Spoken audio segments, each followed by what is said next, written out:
Hey guys, how's it going? Michael Troy here. Today we're looking at Venom, Black, White, and Blood, issue 2, the triumphant return of a prodigal son, Eric Larsen, to Spider-Man and the Venom universe.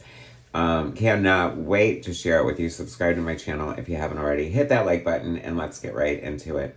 Very excited a while back when Eric Larsen had hinted that he had done a little something for Marvel, and I guess this is it. It is so good. It is so satisfying. It feels right. It feels correct to have Eric back on Spider-Man via Venom. Um, Perfect vehicle for Venom, this Black, White, and Red anthology series. Anthologies are hit or miss. They notoriously don't sell great. I kind of like the concept and the gag of the Black, White, and Red. Very hit or miss. The first issue didn't really have anything that prompted me to want to pick it up, but you can bet I was diving on this Eric Larsen issue and I had to have the Eric Larsen cover, and it looks amazing. Eric said that he was doing a little bit of a Kirby riff with the coloring, and you have a couple of the webbing panels and like a lavender and a peach, and I think it has a great effect. Both arguably shades of red, I guess. I love the trade dress, love the logo here. Looks amazing. What else? Oh, love the spot and circle spot in the corner. So good. I'm so happy with this. I do not like a title page like this. I mean, in an anthology, I guess arguably it's good to have a credits page. However, I love to have every comic book, when you open it up, start with a story, just like a comic book should. But you know, they got ads and stuff to contend with as well. And so that throws me off. So I would rather this be the first page. But that's just a minor gripe on the aesthetics of, and perhaps that's just personal choice. I don't know. Anyway, this looks great. Eric Larsen is writing, penciling, inking, and coloring. VC's Clayton Cole's letters, Convergence. I love the concept here. Eric Larsen, 30 plus years. Well, I mean, really, if you want to count the fact that he's been drawing him since he was probably like 8 years old. 50 plus years of Savage Dragon. Really made a mark on Spider-Man. And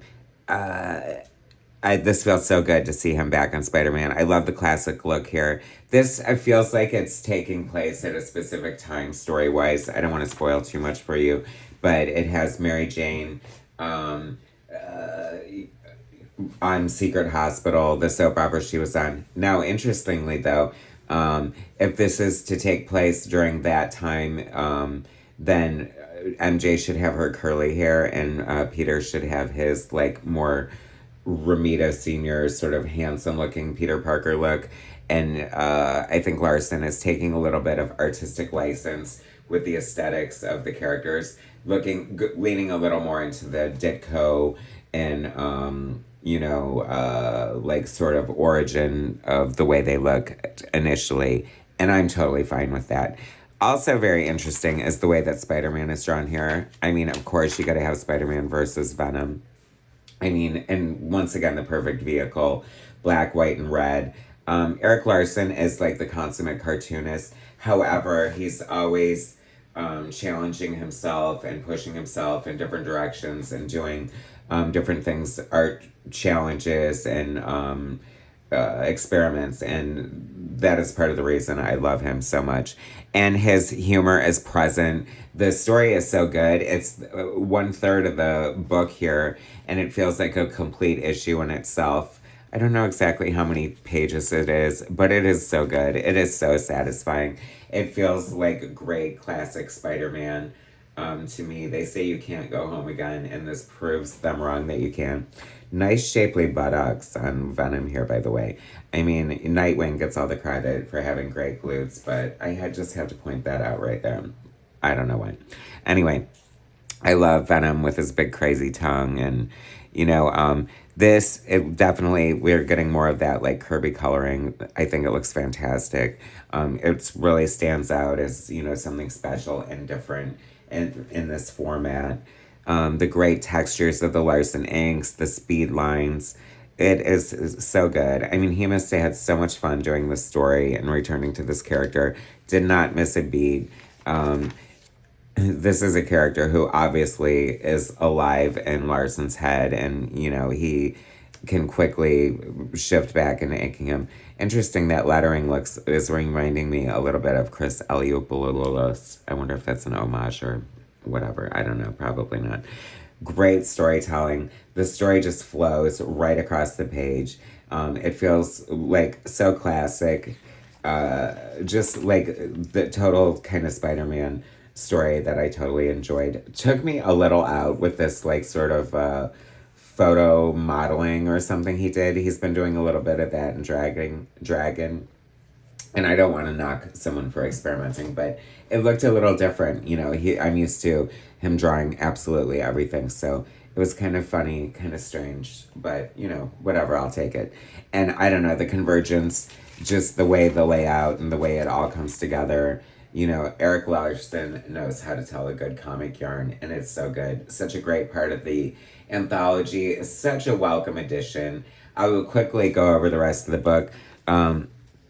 This next story, Venom Vice, a riff on Miami Vice, Carlo Pacheco, writer, Perry Perez, artist, and VC's Clayton Cole's letterer. Wasn't so much into this. The art looks great, but it looks very I don't know, very digitally inked. It looks very I don't know, very much like a lot of the art that you see coming out from Marvel that has a lot of the sameness from, I don't know, from more modern artists. But I don't want to knock it too much because it is I know this artist has a big name and probably a lot of fans, and it's totally fine. But I don't know. I like a little something a little more with a little more grit and homemadeness, like Erik's contribution.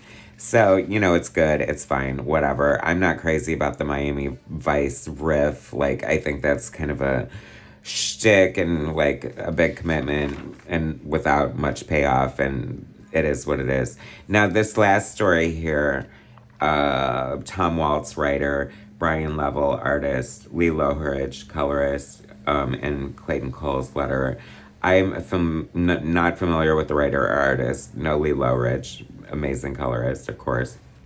But I found this story very stylistic, very interesting. I love the sort of edginess. It looks a little bit like indie art.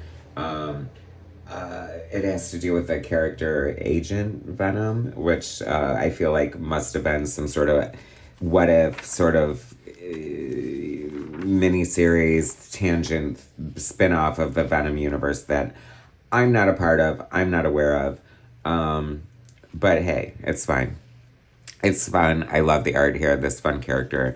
So it was good. It was fine. Obviously, the Larsen thing is worth the price of admission and what we're here for, what I signed up for, and totally worth it.